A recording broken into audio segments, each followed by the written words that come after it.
Benar-benar luar biasa, kali ini kesombongan benar-benar dipermalukan di hadapan publik, bahkan terekam oleh kamera dan disiarkan secara langsung.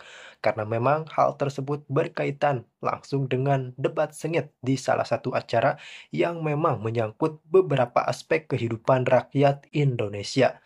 Kali ini, politisi dari PDI Perjuangan seolah dibuat tidak berkutik dan memang cukup kelabakan menghadapi cecaran-cecaran serta argumen-argumen balasan dari kubu Prabowo Subianto yang memang hal tersebut berkaitan langsung dengan kehidupan serta aspek-aspek dan peran-peran krusial dalam kehidupan bangsa Indonesia. Mereka mau atau tidak, dan bisa dibahas dalam era APBN. Jangan. Makanya saya maunya kita bicara, oke, ini ekonomi berat, oke, makan gratis butuh anggaran, IKN butuh anggaran, semua butuh anggaran. Kita tidak mau ada yang tidak berjalan. Salah satu solusinya pajak, oke. Akan ada dampak, ada. Yuk kita bicara menangani dampaknya, jangan bicara sebab naiknya. Dengar dulu. Bukan itu yang mau saya bahas. Saya bilang bahwa saya ketika kamu bicara siapa partainya. Ya ampun. Jadi gini. Jangan ibu. Gini. Karena ada tadi kan Bung Adian di parlemen tadi Anda bilang Anda ini sana adalah aktivis 98 yang menjadi politisi pada waktu tahun 98 ya. Salah satu daripada MPR yang pertama itu adalah memberantas korupsi, kolusi, dan nepotisme. Sampai hari maaf, ini itu out of context. Tolong dong. Oke, what is in the context adalah Anda mengatakan ada surat presiden. Kalau surat presiden, ada surat presiden yang juga meminta agar undang-undang untuk perampasan aset koruptor itu disahkan, dibahas pun tidak, 11 tahun mangkrak.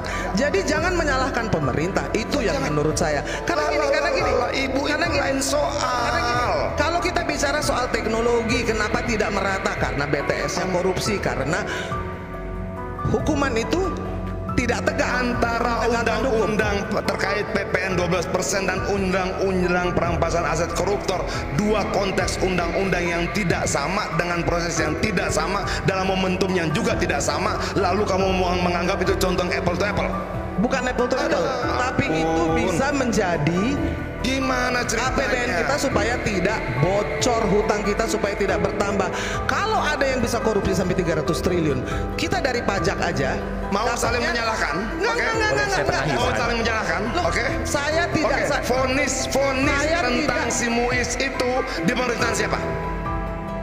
Lalu kamu bilang menyelamatkan aset negara? Di pemerintahan siapa? Saya bilang di pemerintahan siapa? Dari pemerintahan Megawati sampai sekarang juga memang masih. Vonis 300 triliun 6,5 tahun itu di pemerintahan siapa? Saya tidak mau masuk pembicaraan itu.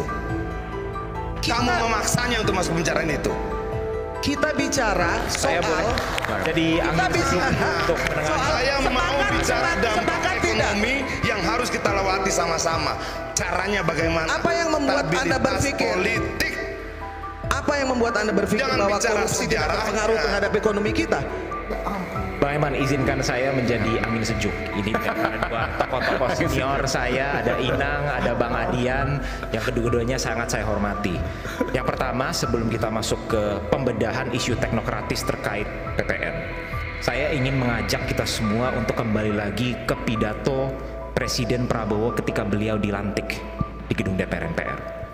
Beliau pada saat itu berkata, jangan kita sebagai sebuah bangsa berpuas diri terlebih dahulu, ongkang-ongkang kaki berbangga diri, karena sampai hari ini masih ada masyarakat Indonesia yang belum sepenuhnya menikmati hasil-hasil kemerdekaan.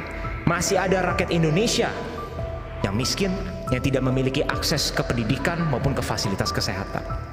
Maka daripada itu kita mengakui bahwa yes, ada PR yang belum terselesaikan, Bang Eman. Tetapi bukan berarti tidak ada ruang untuk optimisme. Kalau kita berbicara ruang optimisme, itu 100% harus berlandaskan data. Apa data yang hari ini kita lihat? Tren pertumbuhan ekonomi Indonesia post COVID, setelah COVID di tahun 2021 sampai 2023-2024 itu berkisar di angka 5%. Itu merupakan salah satu yang itu tidak menjawab problem kita berdua. Salah satu yang sebentar Bang, salah satu yang terbaik. Angka kemiskinan kita sekarang sudah menyentuh 9 bahkan bergerak ke bawah. Kemiskinan ekstrim di angka 1% dan kita targetkan di bawah pemerintahan Presiden Prabowo 0%. Sekarang kita masuk ke PPN. Dilema daripada PPN ini adalah sebuah koin dengan dua sisi. Di satu sisi penunjang utama dari penerima negara itu dari pajak 83%. Kalau kita bedah dari 83% penerimaan pajak, sekitar kurang lebih 20-23% itu berasal dari PPN.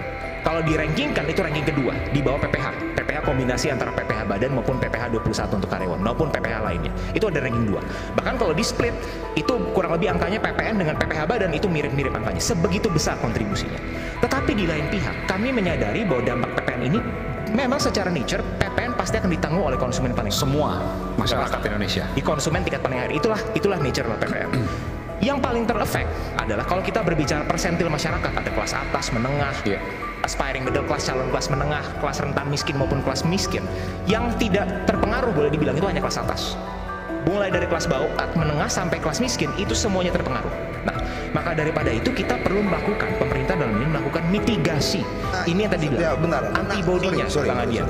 Ini yang mau gua ajak bicara. Bagaimana menanggulangi dampaknya, karena sudah terjadi defisit APBN 401 triliun. Oke, sudah ada 80 ribuan kira-kira PHK. Harga barang akan naik. Ini sudah akibat PPN dan sebagainya. Akan ada problem ke depan. Yuk kita bicara bagaimana cara menghadapi itu. Jangan bicara siapa partainya, siapa ketua panjanya. Begitu itu dikutip, oke, kita akan bicara yang lain lagi. Kenapa? Teman-teman kami di Banggar sudah datang menghubungi saya. Yan, ini berat. Jangan bicarakan itu, kita bicara mitigasinya. Kita bicara ini berat, nggak ketolong kalau nggak pajak naik. Tapi kalau begitu, oke, saya diam. Ayo kita cari ayo kita duduk sama-sama berpikir bagaimana menghadapi problem-problem ke depan, mitigasi dari kemiskinan dan dampak-dampak kenaikan pajak segala macam. Saya setuju. Tapi jangan dibuka lagi ketua panjanya siapa. Jangan dibuka lagi pemenang pemilunya siapa. Jangan dibuka, jangan. Kalau saya sudah diam, jangan dikutik-kutik. Karena saya juga ngerti persoalannya. Itu loh. Nah, saya lebih setuju yang dibilang dia tadi. Ayo kita bicara mitigasinya. Salah satu tawaran saya, antibodi kita harus kuat. Tawaran saya, ketegangan politiknya diturunkan. Tawaran saya, stabilitas politiknya ditingkatkan. Kenapa? Saya balik ke 96, 97, 98. Bukan membuka sejarah. Waktu krisis di Thailand dulu, sepele. Tapi jadi badai ke tubuh kita karena antibodi kita nggak kuat. Semua kembali ke mindset, Mas. Iya. Jadi artinya gini, kalau jejak digital yang disebutkan, Pak Prabowo juga punya jejak digital yang bagus ya. Artinya gini, ayo kita selain pajak, kejar koruptor, ya kan gitu. Beliau kan bilang, kejar koruptor sampai ke Antartika. Nggak usah jauh-jauh ke Antartika. Ya, koruptornya ada di antar kita kok gitu. Iya, ada di antara itu. Jadi jangan sampai kemudian malah timbul satu istilah di masyarakat, mari korupsi bareng-bareng.